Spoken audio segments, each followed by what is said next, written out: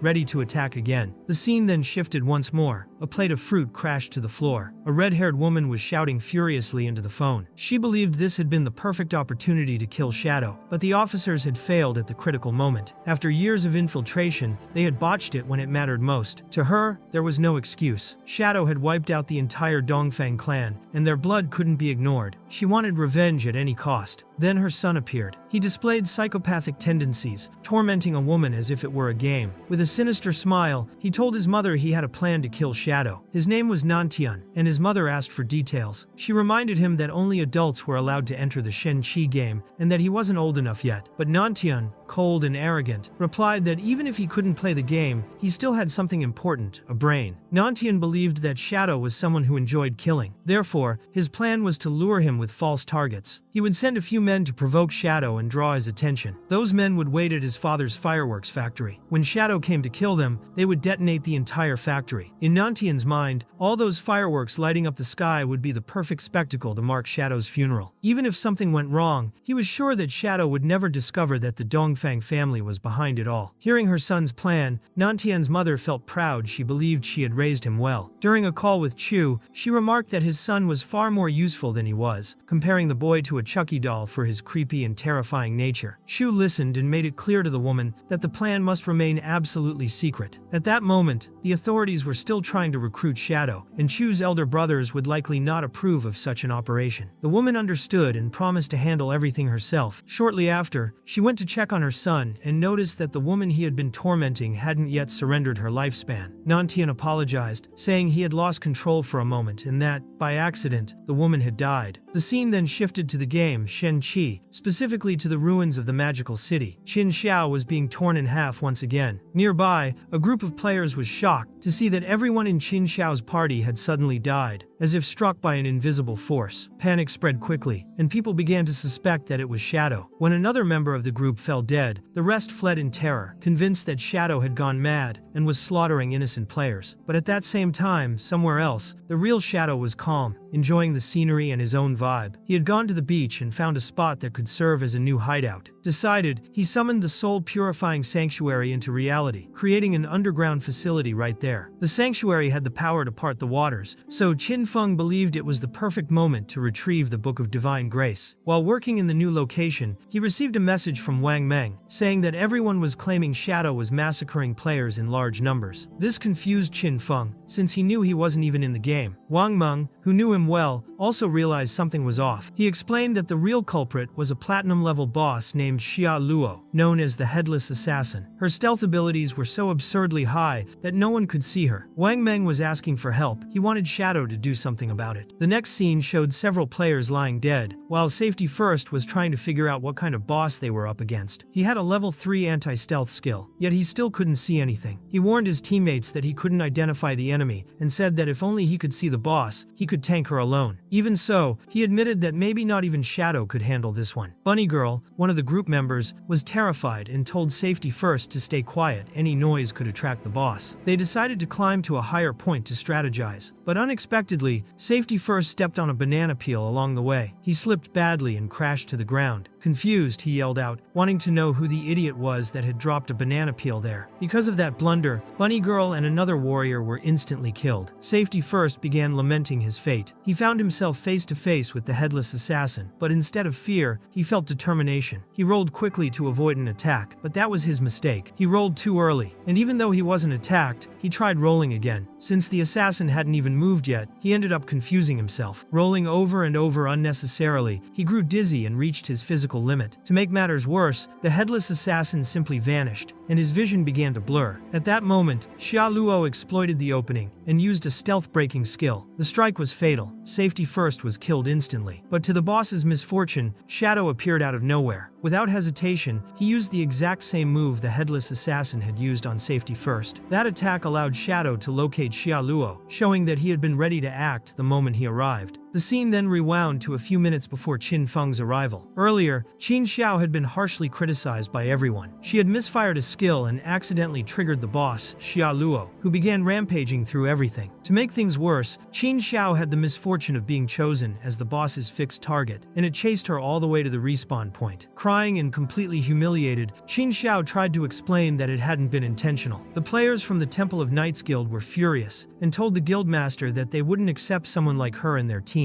The guildmaster approached and told Qin Xiao that combat clearly wasn't her strong suit. From that point on, her job would be to search for hiding spots. If she managed to find a gold-grade hideout, she would earn 3 years of lifespan. If she found a platinum, Grade 1, the reward would be 10 years. He had been fooled by the promise of her secret class, but now he realized she was useless in battle. The guildmaster decided to give Qin Xiao just 1 day of lifespan per real day. If she didn't contribute in some way, she would just keep dying meaninglessly. Even so, she was grateful for this arrangement. The other girls in the guild, however, were furious. They thought Qin Xiao had manipulated the situation to her advantage, and swore they would beat her up at the first opportunity. Suddenly, Shadow reappeared, and destroyed the Headless Assassin instantly. Everyone was stunned at the sight of Shadow. The guildmaster, overcome by an unexpected reaction, punched one of his members. Something strange began happening. A powerful pressure filled the air. Not understanding what was going on, the guildmaster kicked Qin Xiao, assuming she was the cause. As she was sent flying, 4 new Headless Assassins appeared out of nowhere. Safety First and his group couldn't comprehend how 4 more had spawned. In the end, they started to believe that the headless assassin possessed some kind of omnipresence ability, but in truth, they were just clones. While airborne, Qin Xiao saw Shadow and thought she was saved. She called out to him, begging for help. Without hesitation, Shadow activated his instant Shadow Strike skill, and in a single blow, wiped out all the headless assassins at once, but unfortunately, Qin Xiao got caught in the attack too. To him, it was just terrible luck. Still, he wasted no time and activated Hand of Greed. In addition to gaining 1,520 days of lifespan, the boss had dropped several orbs. Everything that had been absorbed from other players was restored instantly, without even a moment to digest, and Yu appeared right behind Shadow, as if she had been there all along. She wanted him to sell the items he wouldn't use. Shadow was shocked to see how that group seemed to appear wherever he went, but he remained composed. He said they had arrived just in time, and mentioned that there was another location with valuable loot. If the price was right, he'd sell them the items, but he made it clear that he only wanted to bring Wang Meng and the other men, leaving An Yu behind. And Yu didn't understand why Shadow was doing that. It seemed sexist to her. She watched his posture, found it oddly charming, and even began to wonder if Shadow might like men. But noticing her distracted gaze, he lightly tapped her on the head to bring her back to reality. He then explained that outside the ruins, through the northern gate, there was a structure called the Tower of Divine Authority. The rewards there were excellent, as long as the tower was fully cleared. The problem was that the NPCs in that area despised women. If any female players were present, the difficulty would increase tenfold. Completely outraged by such blatant gender discrimination, An Yu turned away and stormed off. She swore that once she reached a high enough level, she would destroy every enemy in that tower. To vent her frustration, she called Xiao He to climb a mountain and hunt some weak monsters. Meanwhile, Shadow stayed with the men and sent party invitations to everyone. The archer from Wang Meng's group was extremely nervous. It would be his first mission alongside Shadow. Wang Meng, on the other hand, believed there was no reason to be nervous. To him, this was a once-in-a-lifetime opportunity to learn from the best player in the entire game. As they walked, they noticed something strange though. Shadow appeared to be moving slowly. He was actually advancing faster than everyone else who was running. They were amazed and wanted to understand how he did it. Wang Meng concluded that Shadow's agility must be off the charts. As they moved along, Shadow picked up more than 20 items, 2 of which were usable for his class. One of them was a weapon called Forest Bone Dagger, classified as Emerald Grade, specifically for assassins. Its unique passive effect doubled the wielder's movement speed for 5 seconds after dealing damage, and granted a 30% dodge rate during that time. Comparing it to the Plague Blade, Shadow saw that this dagger offered nearly 80% more attack power, plus additional penetration, strength, and agility bonuses, so he equipped the new weapon. He also obtained a new skill called Shadow Blade, Platinum Grade. The technique involved launching a dark element blade at a single enemy within a 20-meter radius. The attack dealt 600 shadow damage and dispelled one of the target's buffs. Though its base damage wasn't very high, the buff removal effect was extremely valuable to Shadow, so he chose to upgrade it to Legendary Grade. With the upgrade, the cooldown time was drastically reduced, making it even more efficient. After testing his new acquisitions, Shadow remembered the group that was with him. When he looked to the side, he couldn't understand what was happening. Everyone had disappeared. The scene then shifted to about 2 kilometers behind Qin Feng, where the government team was observing everything in complete shock. They couldn't figure out how Shadow moved so fast that it was impossible to keep up. Some members started complaining to Wang Meng, saying they couldn't go on any longer. However, Wang Meng refused to accept weakness and began dragging his teammates, demanding that everyone give their all. Meanwhile, the scene advanced to a gigantic tower. Shadow had already arrived at the place with the others. He explained that upon entering, an NPC would appear with a challenge. He also warned that this NPC was extremely despicable, because the prices of the items he sold varied according to how strong the players appeared to be. The stronger they looked, the more expensive the items became. That's why Shadow declared he would only use 1% of his power during the challenge, while everyone else should give their best. The goal was merely to defeat a gold-tier boss. However, when he turned to look at the group, he noticed Wang Meng nearly collapsing to the ground, drooling and exhausted, just like the others, who were completely drained. Even so, Wang Meng tried to act fine. He wanted Shadow to rest assured, promising that everyone would complete the mission. Without wasting time, Shadow continued walking toward the entrance and explained that once they cleared the challenge, they would be able to buy valuable items from the NPC. He reminded them to communicate only through team chat, so the NPC couldn't overhear anything. As soon as they entered, the NPC welcomed the group, calling them Friends of the Blue Star. He laughed and commented that the arrival of this game must have terrified everyone. Then he explained that this was the Tower of Divine Authority, and that once they passed the challenge, they could trade with him. The NPC said he would wait until they were ready. The players were surprised to realize there were truly interactive NPCs in the game. They had no idea what kind of boss they would face, but Shadow told them to simply follow his orders, assuring them the fight would be easy. Despite that, the group was nervous and started asking a barrage of questions about battle duration, boss phases, mechanics, and attributes. Wang Meng stepped in, asking Shadow not to take offense, explaining that everyone had trauma from previous missions where teammates had died. In the end, Shadow told the NPC they were ready, but clearly, the players were not. The challenge began. An obsidian skullbreaker golem appeared violently. It was level 20 in gold tier, exactly as Shadow had said before. The enemy's high level scared the group since everyone was only level 11. Even so, Shadow told them not to worry. He called Wang Meng forward with his shield. Wang Meng managed to make the golem bleed from the mouth, but was then struck by a powerful attack that launched him into the air. Instantly, Shadow caught him mid-air, preventing further injury. The other players were concerned for their leader, but Shadow told them to stay focused. He ordered the archer to use Starshot and the swordsman to execute triple slash. Everyone obeyed, performing the moves as instructed. The golem began to emanate a purple aura, a sign that it had entered its rage state. Shadow then announced he would take control of the situation. He told everyone to dodge a black oil-like substance spreading across the floor. The players barely managed to avoid touching it. Then Shadow used his Shadow Blade skill and completely dispelled the golem's rage mode. The group was confused. The damage Shadow caused didn't seem to match his supposed strength. They began thinking he must be a great actor, since he had managed to fool the NPC into believing he was a rookie player. Some even found it funny. The archer, curious, asked how Shadow knew that the stronger the player appeared, the higher the NPC's prices would be. Shadow explained that Shen Qi hid many secrets, and that a great deal of information was buried within ruins. What he found most important at that moment was for everyone to ask themselves whether they were truly exploring the game. Reflecting on that, everyone fell silent, realizing how little they actually knew about that world. Suddenly, Shadow warned that the boss would spin clockwise and breathe fire. He ordered everyone to run, since contact between the black oil and the fire could kill them instantly. The group began running immediately, but the warrior accidentally ran in the wrong direction. Shadow realized there wouldn't be enough time for the warrior to escape the flames, so he ordered Wang Meng to activate his invincibility skill to protect him. Wang Meng did exactly that, blocking the impact and saving his ally. To Shadow, that was an excellent move. He instructed everyone that once the flames subsided, they should unleash their most powerful skills and attack with everything they had. The plan worked. The obsidian skullbreaker golem took massive damage and was ultimately defeated by Shadow with the help of Wang Meng's team. The hardest part of that boss was that it entered rage mode once its health dropped below 70%. However, since Shadow had used a skill to dispel the rage effect, the golem became severely weakened, almost like a silver tier boss. The NPC watched everything with amusement. He congratulated the group for being the first to pass the trial, and explained that from then on, they could trade lifespan for books of divine blessing, exactly what Shadow was looking for. Then the NPC revealed his name, Wickley. Something strange caught the group's attention. Wickley had 6 fingers on each hand, which made everyone uneasy, especially a player nicknamed Old Dog. Suddenly, a powerful shockwave hit the ground, killing Old Dog instantly. Wang Meng, shocked, couldn't understand why the NPC had attacked a player out of nowhere. Shadow believed the issue was that Old Dog hadn't been careful enough. He explained that normally, NPCs and players couldn't attack each other unless one of the NPC's established rules was broken. Apparently, talking about Wickley's fingers was a forbidden topic, and even mentioning it may have triggered one of those rules. Worried, Wang Meng asked if there was any chance they could defeat Wickley if needed, but Shadow made it clear that was impossible at the moment. He explained that the NPCs in the game had attained divinity in other dimensions, and due to ancient rules, had been sent to Blue Star, where they acted as NPCs with the role of collecting players' lifespans. Wickley allowed the players to choose freely among the books of divine blessing, as long as they traded their lifespan in return. He wanted them to choose quickly and leave. Wang Meng was shocked to learn it was possible to use lifespan to create real-world supplies. He hadn't expected it to be possible to produce food, water, and drinks using those books. That was astonishing. Even if a disaster struck the real world, with the right books, they would be safe. He acknowledged that Shadow had made an excellent choice, and that now everyone had something truly remarkable. The team understood more and more that Shadow never let them down. In the end, Shadow spent 9,000 days of transferable lifespan to acquire the 9 books of divine blessing from Jianghai City, which already covered everything he needed for daily life. There was also an achievement linked to the Tower of Divine Authority that granted reputation. Shadow needed that, so he told Wickley he wanted to attempt the hardest mode alone. The NPC mocked the idea, saying that from what he had seen so far, Shadow wouldn't even make it past the first floor. But Shadow wanted to see for himself how the advanced challenge worked. Wickley explained there were 5 floors, with the last one being the most difficult. The boss remained the Obsidian Skullbreaker Golem, but with its stats attack, health, and defense increased by 500%. The surrounding players were utterly shocked. They could barely dodge the golem's normal attacks in the previous difficulty. Knowing that the same enemy would have a 5-fold boost in everything left them speechless. Moreover, they knew they couldn't make a single mistake. One slip-up, and it was all over. Wickley warned that if Shadow died attempting it, all his lifespan would be transferred directly to the NPC. Even so, he wanted to know if Shadow was truly certain. Shadow replied without hesitation he was willing to try, unafraid. Wickley started laughing, convinced that Shadow was simply offering his life on a silver platter. He said the game had barely begun, and already someone from Blue Star thought he was the best. To Wickley, Shadow was just asking to die. And at that moment, the Obsidian Skull-Crushing Golem, now with its strength increased by 500%, reappeared before him. Shadow realized that Wickley was still capable of strengthening the creatures he summoned, and that the 500% boost was not his limit. The last time they fought, the summoned creature had received a 2000% increase in strength. That moment seemed perfect for Shadow to test his new weapon. He used the poison dart together with the blessing of the black flame, which reduced the enemy's elemental resistance and defense by 7%. The effect of the bone dagger was also activated, increasing his speed by 100% for 5 seconds. Taking advantage of that burst, he attacked the golem from behind and quickly retreated. Wang Meng and the archer watched in shock. As Shadow moved so fast he appeared invisible. He delivered a fatal strike with the throat-slicing effect and, without hesitation, used the instant Shadow Slash, hitting multiple weak points simultaneously. The ancient god's stone tablet played an essential role, allowing him to accumulate the blessing of the black flame. Without it, the Shadow Slash's damage wouldn't have exceeded 18,000. Wang Meng was amazed to see that a third of the boss's health vanished with a single strike. The archer was equally impressed but could barely follow the fight due to Shadow's sheer speed. Wickley analyzed the situation and began to suspect that someone from Blue Star had accessed the game, unable to understand how anyone from that world had already reached such a level. He started to believe Shadow was a natural-born prodigy. The throat-slicing effect caused continuous damage, even stronger when hitting the golem's weak points. In no time, Shadow ended the battle and completed the Divine Authority Tower challenge, defeating the monster on the 5th floor and earning reputation for it. A global announcement was broadcast, declaring that Shadow was the first to complete the hardest challenge in that tower. Many players didn't even know this content existed and were stunned to learn how far ahead Shadow was, making it even harder to catch up. Wickley, visibly enraged, realized he had been deceived. He thought the players from Blue Star were cunning, and if he had known earlier, he would have charged much more for the divine gift books. Furious, he decided to expel everyone and no longer wanted to see any of them. A bright light appeared. Wang Meng couldn't understand what the NPC was doing, while the archer suspected it was some sort of final attack. Both were at a disadvantage and braced for the worst. Suddenly, Wickley cast a lightning bolt at them, and they screamed. Shadow, on the other hand, remained calm and motionless. The next instant, everyone was at the entrance of the tower. The two players couldn't believe what they saw, but soon realized they hadn't died. They had simply been teleported out of the Divine Authority Tower. Shadow reminded them that he had warned them NPCs couldn't defeat him. With the mission complete, Shadow believed everyone should go their separate ways. He mentioned he would log off to take care of some tasks. Wang Meng expressed his willingness to help again if another similar opportunity arose. They all said their goodbyes. The scene then shifted to the real world, where Shadow appeared, extracting the 9 books of divine blessing. He had spent 106 years of life expectancy, buying luxury furniture and everyday items. He had also acquired a multifunctional mechanical maid. The maid politely introduced herself, saying she could take care of all household chores, and that he only needed to call her if he required anything. Shadow, settling into his comfort, ordered her to clean the house and prepare a feast. Without delay, the maid began the general cleaning of the residence. The scene remained in the real world, but now in Jianghai City, where a body covered with a cloth lay on the ground. Ma Naliang was investigating the scene, and the forensics team confirmed it was the 3rd female body found that week. Just like the previous 2 cases, all 4 limbs had been sawed off, and the eyes gouged out. Investigators began to believe they were dealing with the same serial killer. They discussed possible leads, believing the killer understood how the authorities operated, and knew the exact intervals when the investigators' abilities were inactive. It was precisely during that time that the body had been dragged, raising even greater suspicion. Given the severity of the case, they decided to consult an Yu regarding the possible class advancement of the investigator, as they could no longer afford to simply stand by while the murders continued. They needed to act quickly and capture the killer. Ma Naliang suggested that the person responsible for the murders might be Shadow, claiming that the times he logged in and out of the game coincided with when the victims' bodies were found. However, one of the investigators disagreed, saying that a coincidence in timing wasn't enough to justify an accusation. Even so, they decided to proceed with the investigation under that possibility, especially since rumors were circulating that Shadow was indeed a killer, and that the government was covering up his actions out of fear. The mustached investigator, however, was clearly bothered by how the discussion was unfolding. He already knew Shadow had humiliated Ma Naliang in front of Anyu and accused his colleague of mixing personal issues with work. The investigator demanded that Ma Naliang stop and focus on solving the case objectively, bringing justice to the victims' families. After saying this, he turned his back on the chubby man, leaving Ma Naliang fuming with anger. The scene then shifted back to the game, Shen Qi, in the region of the ruins of the Magic City. Shadow stood on high ground, using his invisibility skill to observe the surroundings. He had arrived at the Academy of Evil Spirits, a hideout classified as Platinum level. Although it wasn't a secret location, its defense barrier was considered the strongest in Xia. Shadow had founded a guild called Shadow and intended to register the hideout under its name. That would also grant him a sanctuary within the ruins of the Magic City. Sanctuaries allowed teleportation between them, greatly facilitating his travels between the Magic City and Jianghai. As he walked around, still under his invisibility, he sensed something was wrong. The area was filled with lava, yet he had reached the last level, the 3rd floor, without encountering a single monster. That was very suspicious. He concluded that another group had been there before him, and it wasn't a weak one. Soon he heard laughter and realized someone was cornering another person.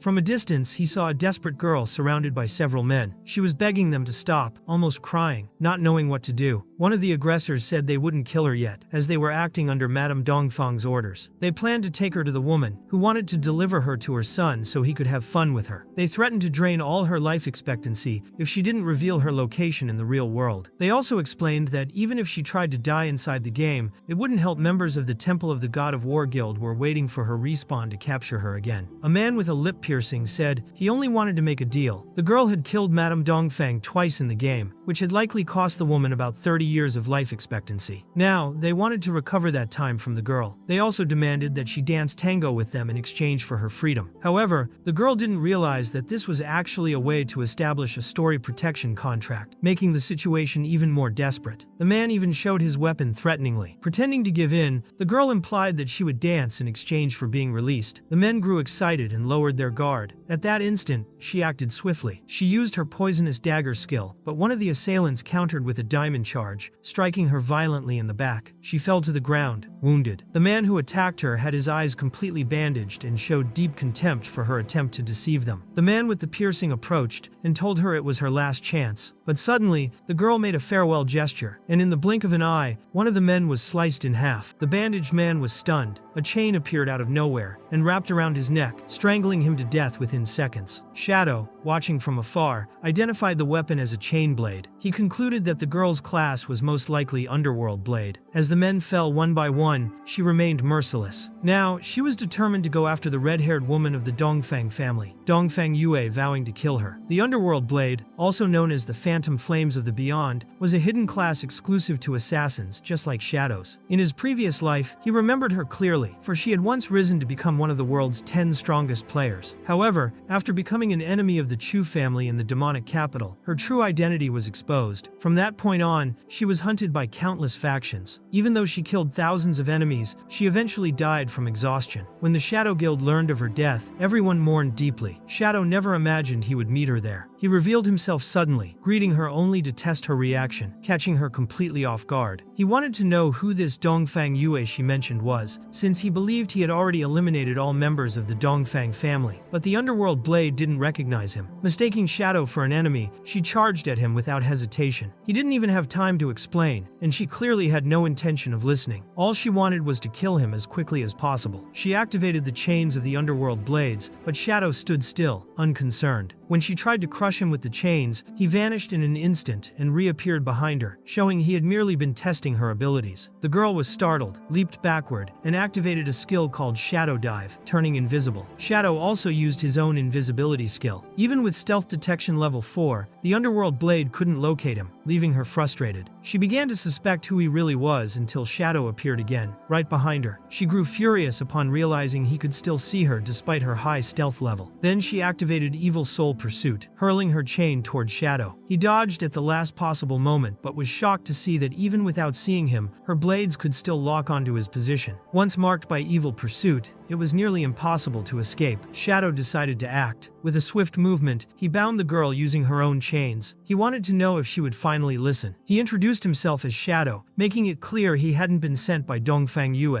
and that if he had wanted to kill her, he would have already done so. The underworld blade believed him and asked to be released. In the end, Shadow still wanted to confirm whether the Dongfang Yue she mentioned was from the Dongfang family of Jianghai, and she confirmed it. She explained that Dongfang Yue had married a member of the Chu family, severing ties with her original lineage. At that moment, Shadow realized he had let an enemy slip away. Dongfang Yue probably hadn't been present when he destroyed the entire Dongfang family. The underworld blade was shocked to learn that Shadow had been the one responsible for their destruction, though she also considered it a good thing. Dongfang Yue was her enemy as well, which made the two of them potential allies. She insisted once more that he release her, saying that the enemy of her enemy could very well be her partner. Shadow released her, and she collapsed to the ground. He believed they could discuss things later. For now, he wanted to understand her reason for wanting to kill Dongfang Yue. The underworld blade revealed that she sought revenge for her parents' deaths. Even before the game began, Dongfang Yue had run over her mother in a drunk driving accident. At the time, Dongfang Yue was completely intoxicated but faced no consequences. The Chu family hired someone to take the blame for her. The underworld blade's father couldn't accept such injustice. He investigated and gathered enough evidence to incriminate Dongfang Yue, but that sealed his fate. The next day, her father's body was found in a river. The official report claimed it was suicide, but she knew it had been staged. The underworld blade went to Dongfang Yue's house, demanding answers, but was brutally beaten by the Chu family's guards. She nearly died that day, and in her despair, she even considered ending her own life. It was exactly at that moment that the game Shenqi launched. The first thing the underworld blade did upon entering the game was hunt down Dongfang Yue. She managed to kill her enemy, but in the game, true death only occurred if all of one's life expectancy was consumed. When Dongfang Yue revived, she hired countless players to hunt her down. Shadow had witnessed this entire story unfold in silence. Devastated, the underworld blade began to cry. She begged Shadow to help her kill Dongfang Yue, but he refused. She insisted, making it clear that she wasn't asking for help for free. She was willing to offer anything in return, even to become his loyal servant and hand over all the life expectancy she could gather. All she wanted was to fulfill her revenge. Even so, Shadow refused again. He told her he wouldn't kill Dongfang Yue for her, as that was a personal vengeance, one she had to complete on her own. Nevertheless, Shadow believed he could still help her in another way. He told her that how far she would go depended solely on herself. The underworld blade didn't understand what he meant, so he explained that she should join his guild. If she was by his side, he would be willing to help her along the path of revenge. Without hesitation, he sent her an invitation, and she was surprised to see that the guild had only one member, Shadow himself. Even so, she accepted the invitation immediately. Shadow hadn't expected her to accept so quickly. However, before continuing, there was something important to do. She needed to evolve her class. This, he made clear, was something he wouldn't explain. She would have to discover it on her own. He added that she should only seek him out again after achieving that evolution. If she couldn't, then perhaps it was time for her to abandon the idea of revenge altogether. After saying that, he turned and left. He knew that the underworld blade had great potential, and with some guidance, that girl could go very far. If she grew strong enough, perhaps one day she could even help him in return. The scene then shifted to the interior of the Academy of Evil Spirits. Shadow had reached the deepest part of the structure and found a boss known as Screaming Witch Stana, a level 15 platinum grade guardian. Without hesitation, he used his circular Nightblade skill, dealing heavy damage right at the start of the fight. In the first phase, only one of the witch's 4 heads was active, and it was completely immune to physical attacks. Faced with that, Shadow began using elemental abilities, even if they caused less damage. He unleashed Shadow Blade and activated activated Bone Blade, which increased his speed. Since Shadow Blade had the effect of resetting its cooldown after each hit, he used it repeatedly, dealing massive cumulative damage. When the second phase began, all three of the witch's remaining heads awakened simultaneously, and she started dancing while launching chaotic attacks in every direction. Shadow focused on dodging everything, and when an opening appeared, he struck with full force. With one decisive blow, he defeated Stana, ending the battle. As a reward, he received 50,000 experience points and obtained the key to the Evil Spirit Academy's hideout, the item required to evolve his class. Without hesitation, he used the key and advanced. His Shadow class was promoted to Grade 2, granting him a new passive ability. He could now attack while in stealth mode without breaking invisibility, triggering an additional surprise effect. His attributes were tripled, and he acknowledged that this evolution truly represented a significant leap in power. Meanwhile, outside the academy, the Underworld Blade was facing yet another challenge. She couldn't believe those men had the nerve to return. They admitted that they had been careless last time, but now they had brought the entire Temple of the God of War Guild to ensure she wouldn't escape. They launched their assault without hesitation. One of the enemies wielded an axe and used Earth Rupture, but the Underworld Blade swiftly dodged it. Then she activated her own skill, Shadow Dive, turning invisible and vanishing right before everyone's eyes. One of the enemies threw a flash grenade that exploded in a blinding burst of light, striking the Underworld Blade directly. Unable to react, she was violently knocked to the ground. The player wielding the axe stomped hard on her face, determined to teach her a lesson. Even at a disadvantage, she refused to give up. She tried to use a poison to end her own life and safely respawn far away from there. However, the members of the Temple of the God of War Guild grabbed her arm and realized they were dealing with someone far more dangerous than they had imagined. Just as it seemed she would be completely subdued, the system issued an unexpected message. The platinum-level sanctuary had been conquered by the guild called Shadow, and everyone who was not part of that guild would now be treated as an enemy and automatically expelled. The attackers were instantly purged from the area, saving the Underworld Blade at the very last moment. She was stunned to learn that the Academy of Evil Spirits was actually a sanctuary, and that it now belonged to the guild she had joined. In that instant, she realized that Shadow had killed the Guardian, obtained the key, and claimed the sanctuary in mere minutes. The scene shifted to one of the items Shadow had received. He had obtained a ring called the Witch's Transmutation Ring, of Emerald grade, compatible with all classes. Its special effect increased skill range by 25%. In addition, he received a new ability called Virulent Trap, exclusive to classes such as Assassin or Hunter. This ability allowed him to set a trap with Stealth level 5. Any enemy who stepped on it would take 500 additional poison damage, be afflicted with continuous poison damage, and have their movement speed reduced for a few seconds. Shadow was pleased with those items, knowing they would prove useful in critical moments. Since he still had evolution points available, he decided to enhance his backstab skill, which advanced from epic to legendary grade. His attack power and survivability were becoming increasingly formidable. At that moment, he received a message from Xiao He, who reported the discovery of a new ruin and wanted to know if he was interested in exploring it. Shadow couldn't miss such an opportunity and asked where it was located. She explained that the ruin was near the ruined city of Jianghai and that there were stone carvings around the temple, resembling those found in the starting city. Shadow was surprised that they hadn't explored the area themselves, considering that at their current level they should already be capable of handling a platinum-grade boss. Xiao He explained that their group had tried clearing the monsters and succeeded, but a teleportation sphere appeared and didn't react when touched. The system displayed a message saying that only the Chosen One could enter. She believed that Chosen One was him. Shadow decided to head there immediately, mentioning that he also had some equipment to sell. He asked her to prepare his remaining lifespan for trade, but Xiao He warned him that the authorities in Jianghai were broke and suggested he sell to people in the Magic City instead. The scene then shifted to the outskirts of the Jianghai ruins. Xiao Hu was riding a llama when Shadow suddenly appeared, asking where the entrance to the ruins was. She was startled by his sudden appearance and begged him not to scare her like that again. Shadow admitted he had forgotten about that detail. The entrance to the ruin was beneath a cliff, and Xiao Hu recounted how she had discovered it by accident. She explained that she had obtained the mount along the way, and while playing around with the llama, a silver-level boss had suddenly appeared, frightening them both. Startled, Xiao Hu fell off the cliff along with her mount. Fortunately, she was caught in a tree, and looking around, she spotted a hidden cave. Later, she climbed down and found the entrance to the ruin. After respawning, she called Captain An Yu and Wang Meng to explore the site with her. Upon hearing the story, Shadow acknowledged that only Xiao Hu could stumble upon such a well-hidden location. When they arrived at the spot, she mentioned that Wang Meng had already tried to explore earlier, but had slipped and died during the attempt. Once inside the ruins, Xiaohu warned that there was a maze ahead. She explained that the monsters in that area had already been cleared and the entire path mapped. Shadow worried about her safety. If her non-tradable lifespan reached 0, the consequences would be severe. However, Xiaohu assured him there was no need to worry, as she had already discovered a way to replenish that kind of lifespan. Shadow was surprised to learn that they had found a stable method for it. Xiaohu revealed the secret. Within the city ruins, they would lure specific monsters that absorbed lifespan and carried it to a hidden point. There, they would kill those monsters and collect the dropped items. Whenever someone needed to recharge, they just had to go to that hidden spot. Shadow thought the strategy was clever, and from his past life experience, he knew that the idea had come from Anyu. In the future, that method would become widely used by everyone. Soon after, Xiaohe showed him the teleportation sphere. She touched the object, and the system immediately stated that she was not the chosen one, keeping the mechanism inactive. She did that only to show that the sphere really existed, wanting Shadow to try activating it himself. She suspected that the temple was somehow connected to the starting city. When Shadow touched the sphere, a brilliant light flared, and in seconds, he vanished along with it. Seeing this, Xiaohu was convinced they had been right. Shadow truly was the chosen one. The scene shifted to a new area called the Frozen Tide Cavern. There, the in-game chat was completely disabled. Cautious as ever, Shadow used one of his skills to guard against surprise attacks. The system-activated mission was clear. He had to protect the crystal of the frozen tide. Still unsure of the details, he reasoned that if the crystal were destroyed, it would unleash a devastating wave of ice. He knew the cavern's monsters would soon appear, intent on destroying the crystal at all costs. If that happened, he wouldn't just fail the mission, he'd also lose the chance to return to that area and forfeit all rewards. The only way to prevent that was to strengthen his defenses. So, he upgraded Virulent Trap and placed several of them throughout the cave's corridors. He also activated the witch's transmutation ring effect, increasing the range of all his abilities by 25%. Now, the traps covered every access point and were deadlier than ever. Any monster that tried to pass through would suffer massive damage. Soon, enemies began appearing, charging toward him only to be instantly struck by the traps. Shadow, hidden in stealth mode, knew that each strike countered as a backstab, allowing him to eliminate opponents quickly. Suddenly, an arrow whizzed through the air. He reacted just in time to block it and realized there was a hidden archer among the enemies. From that point on, he understood that ranged attackers were also part of the threat. It wouldn't be as simple as he'd hoped. The narrative then shifted to the outskirts of the demonic capital, where Dongfang Yue was meeting with the hunters she had hired to eliminate the underworld blade. She had just discovered that the guild she'd contracted had withdrawn from the mission, simply because the underworld blade was now part of the Shadow Guild. They made it clear they couldn't take on such a dangerous task under those circumstances. Dongfang Yue was furious. To her, the threat posed by the Shadow Guild was nothing compared to her own influence. Enraged, she declared that she possessed all the personal data of the guild's leader and could kill him in the real world if she wanted. But before she could finish, the mercenary leader punched her in the face. Then he drew a dagger and attacked her mercilessly. He had reached his limit. Even if he couldn't face the Shadow Guild, he knew he could kill her right there. Tired of being called trash, he made it clear he would no longer tolerate such humiliation. In the end, Dongfang Yue was defeated by him. She woke up screaming in rage back at the Chu family mansion in the real world. She couldn't believe the temple of the God of War Guild had dared to try to kill her. Furious, she called the mercenaries vermin and rushed to contact her husband. She immediately told him everything that had happened. Her husband calmly assured her that he would deal with the Shadow Guild first, as if it were a simple task. After that, he would go after the members of the Temple of the God of War Guild, saying he had already made arrangements with the people from the Black Dragon Hall. The Chu family's plan was already in motion, and soon Dongfang Yue would have her revenge. She was thrilled by the thought, swearing that all her enemies would pay. In her mind, they should sit quietly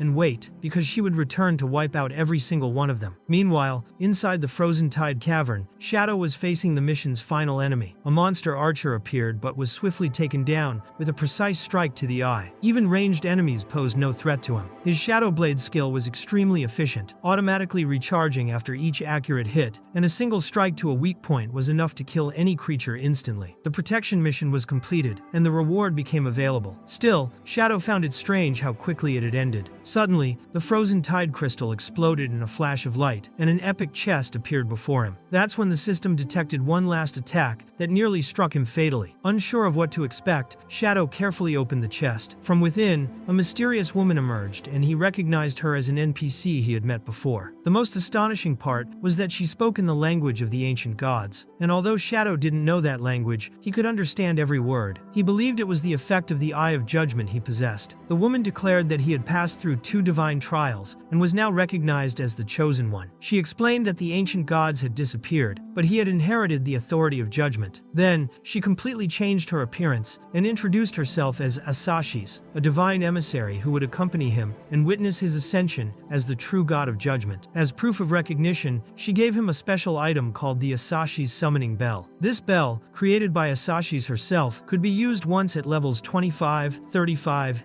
and 50. Each use would summon Asashis herself, granting the player access to a special ruin with unique challenges. Upon completing the 3 challenges, Asashis would reside in Shadow's hideout, unlocking the skill enhancement feature. When he received the bell, Shadow realized that this event was equivalent to what he had experienced at level 5, but now on a much larger scale, as he was at level 15. He remembered that Xiao Hu had found all the items related to this type of event, and couldn't help but think that she was one of the luckiest people he had ever met. Asashis explained that he had the right to enhance one of his skills to its current level. Shadow reflected on the skill system. In the game, the strength of a technique depended on 2 main factors: quality and minimum usage level. Quality was fixed and generally could not be improved, except through methods like the infinite evolution system. The minimum level, however, determined the power of the skill. Therefore, a common technique like Shadow Step could theoretically be evolved to the mythic grade if he wanted. However, finding skills that were simultaneously high quality and high level was almost impossible. That's why he chose to enhance his highest quality skill, Fatal Strike. Calmly, Shadow knew that in the future, this type of enhancement would become more accessible, simply by using lifetime to level up techniques. Asashis then fulfilled his request. Fatal Strike, which was at level 10, was upgraded to level 16 and reached the mythic grade. Immediately after the enhancement, Asashis bid farewell, and an exit portal appeared right before him. Before passing through, Shadow noticed that there were still more items inside the chest. Upon searching, he found an orb and received an item called Baffic's Equivalent Exchange Protocol, an epic-grade artifact. Additionally, he obtained special armor for assassin classes, whose main effect was to provide resistance to whisper-type skills. He also found an item known as the Art of Equivalent Exchange, which allowed sacrificing an epic equipment, without skills, to obtain another of the same grade compatible with his class. For Shadow, that item was a true treasure. He had accumulated several emerald-grade books and equipment, and now could convert them into useful resources for his own class. That raid had been extremely profitable, and he felt he owed a sincere thanks to Xiao Hu for discovering that place. As he stepped outside, Shadow saw Xiao Hu yawning near the entrance, accompanied by her loyal llama. He found it strange to see her there, as he believed she should have been leveling up at that moment. However, Xiao Hu appeared excited to see him back, and explained that she preferred to wait for him, not wanting anyone to surprise him upon exiting. As a token of gratitude, Shadow gave her a skill book he had found in the ruins. Xiao Hu was ecstatic to see that it was a platinum-grade magical shield, suitable for level 13. That skill would greatly increase her chances of survival. With that, she quickly mounted her llama, sincerely thanked him, and left enthusiastically toward her next challenge. Meanwhile, Shadow decided to log out for a moment to eat something. The scene then shifted to the ruins of Jianghai City, inside the newly discovered hideout of the Temple Knights Guild. The guild leader was visibly enthusiastic, calling all members together. He said that day would be remembered as a significant milestone because, even if this new home wasn't grand, it still represented a great start. With that hideout, the guild members would no longer have to fear the sudden appearance of a deadly boss, as they finally had a safe place to rest after long periods of battles and leveling up. Despite the leader's excitement, most members maintained apathetic expressions, as if enslaved by the structure. Still, the leader credited the entire achievement to a single person, Qin Xiao. For everyone there, it was almost unbelievable that this girl, previously considered extremely useless, had been responsible for discovering that location. A true miracle. Everyone began to revere her with devotion, and she took the opportunity to make a brief speech. Qin Xiao began by thanking the master, who had always taught her not to give up, and also the friends who had extended a hand in difficult moments. However, all of this was an empty speech, a true fairy tale invented by her. The performance was evident, but, in a way, there was some truth mixed in. She also sincerely thanked those who had mocked her, as it was the humiliations and insults that motivated her to become stronger. Emotionally, Qin Xiao began to cry, saying that she wished she could thank her parents, and that if they were alive, they would certainly be proud of her at that moment. The Temple Knights Guild leader was impressed by the emotion in the speech, and asked Qin Xiao to explain the difficulties she had faced in finding that hideout. She explained that it all started with a dream. In it, a very powerful warrior guided her, and together they conquered the hideout. Although the dream was somewhat blurry, it felt extremely real to her. Therefore, she decided to go to the location indicated in the dream, and surprisingly, the place really existed. The other guild members found the explanation absurd and began laughing, treating it as a joke. The guild leader himself had to suppress a laugh, but thanked her for the beautiful speech, and asked if she had dreamed anything else that night. Qin Xiao replied that she had, saying she dreamed of an even larger hideout, full of people, magnificent, and probably platinum grade. This made everyone laugh even more, believing she was completely deluded. Despite the laughter, the guild leader decided to reward her for her faith and dedication. He gave her 1 negotiable year of life. Qin Xiao received the reward with gratitude. Finally, the leader declared in front of everyone that she should serve as an example for other members. If everyone worked together with effort and collective spirit, the Temple Knights Guild would have great chances of growing in that chaotic world and prospering even more. After the speech, the guild leader announced that everyone could return to their activities. He encouraged members to continue leveling up and exploring new areas. He also made it clear that he wanted Qin Xiao to continue searching for more hideouts. He trusted her and had high expectations for her potential. The scene shifted to some time later, still around the ruins of Jianghai City. Qin Xiao walked alone, guided only by the strange feeling she had experienced in her dream. Despite her efforts, she could not find anything there. The place seemed empty and silent. What she didn't know was that a group from her own guild was hiding among the rubble, spying on every step she took. This group consisted of 3 members who had attended the previous meeting. They found it very suspicious that Qin Xiao went directly to that area, as if she were searching for something specific. Although they thought it was absurd, they believed she was trying to find the platinum-grade hideout mentioned in her dream. When they saw her enter an abandoned building, they decided to follow her for closer investigation. Inside, darkness was nearly total. Qin Xiao found the place frightening, yet familiar. Something in that place reminded her of the dream she had, although it wasn't exactly the same. Still, she felt a strange presence, as if she were being watched. She tried to stay calm, reminding herself that she was now an occult-class priestess. With that in mind, she believed nothing could harm her. Suddenly, a grotesque and completely bizarre figure appeared right in front of her. The creature had bulging eyes and a repulsive appearance. Qin Xiao was terrified, screamed with all her strength, and fainted from sheer panic. The creature then turned to the 3 spies. Upon noticing the monster, the 3 guild members tried to react quickly. One suggested killing the creature, but before they could do anything, the monster grabbed one of the girls, inserted its tentacles into her mouth, and drained her entire life force. Death was instantaneous. Her life was completely drained. The 2 survivors panicked and began running desperately. The sound of screams echoing through the walls caused Qin Xiao to awaken. Still dazed, she got up abruptly, screaming without understanding what was happening. As she tried to flee, she tripped and fell into a huge hole. Upon hitting the ground, she struck her head hard and felt intense pain. Struggling, she looked around, trying to understand where she was. The carvings on the walls caught her attention. That's when she realized she was exactly at the entrance of the hideout she had seen in her dream. She became completely hysterical, unable to believe she had actually found the place. She was convinced that this was the long-dreamed platinum-level hideout. Wasting no time, Qin Xiao sent a message to the leader of the Temple Knights Guild, notifying him of the discovery. He responded immediately, asking her to stay put,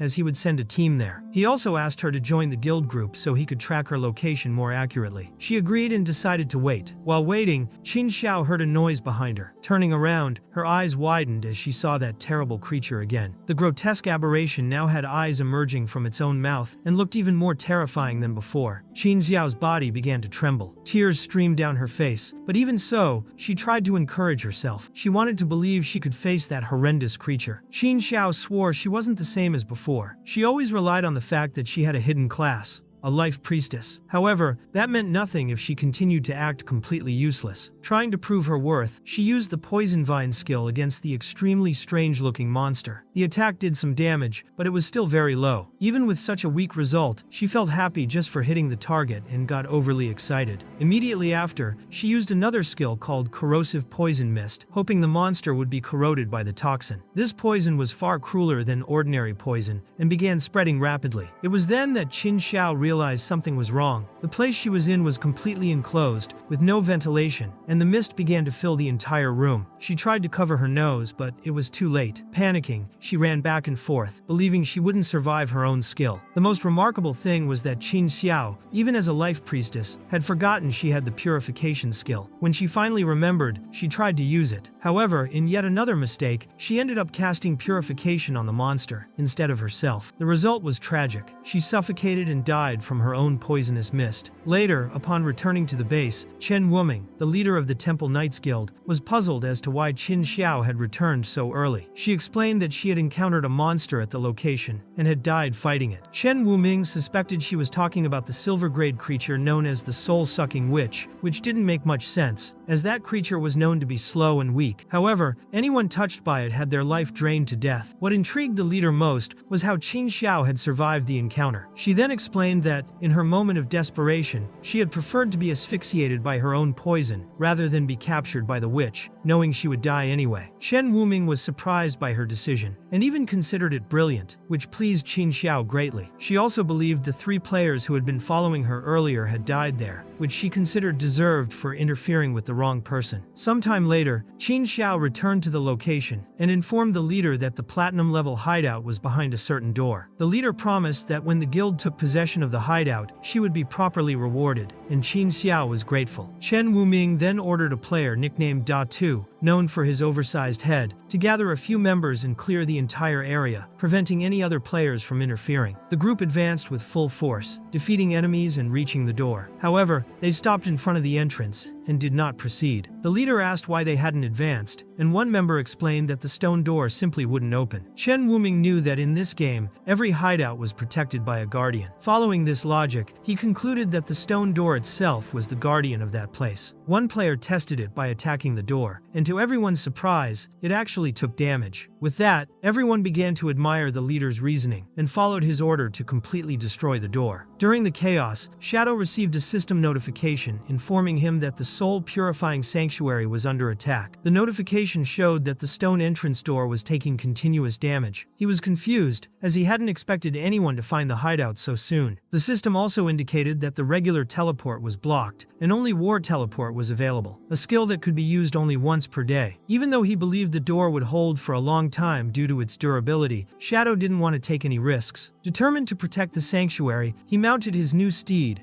and set off to investigate. The scene then shifted to the outskirts of the sanctuary. Shadow, mounted, observed from afar a group of men chasing a woman. They seemed determined not to let her escape. One of them appeared directly in front of the woman and struck her with such force that she was violently thrown. Another used the skill Sacred Restraint, pinning her to the ground by her arms and legs. The group then declared that this area belonged to the Temple Knights Guild and that the woman was trying to force entry into a restricted location. The girl was outraged, insisting she was just passing by and had no intention of trespassing. To her, all this was just an excuse for the guild members to rob her. From a distance, Shadow, using his invisibility, observed the entire scene. He recognized the girl immediately. It was young Xiaoya, his former colleague, who had once given him an important warning. For that reason, he still considered her a good person. As he watched, Shadow also noticed that the Temple Knights Guild had closed off the entire region just for them. This further reinforced the suspicion that they were responsible for attacking the soul, purifying sanctuary. Now, they were also about to do something cruel to the girl. Without giving them any chance to react, Shadow appeared suddenly and eliminated all of them at once, literally making them lose their heads. Young Xiaoya was surprised to see who had saved her. She quickly realized it was Shadow, but something in his eyes unsettled her. Those eyes were familiar. Looking more closely, she was certain it was Qin Feng. Despite everything, she still tried to ask if Shadow really was him. However, Shadow disappeared quickly before answering. Even so, young Xiaoya blushed upon seeing him so close. Still, she couldn't fully believe it. She thought it might be just a coincidence. She also remembered seeing Qin Xiao entering the Temple Knights Guild, so it didn't make sense to her that Qin Feng would let his sister become a labor slave. It was yet another reason to doubt that he and Shadow were the same person. Sometime later, the scene shifted to the hideout entrance. The members of the Temple Knights Guild were outside, welcoming Shadow with great respect. Chen Wuming,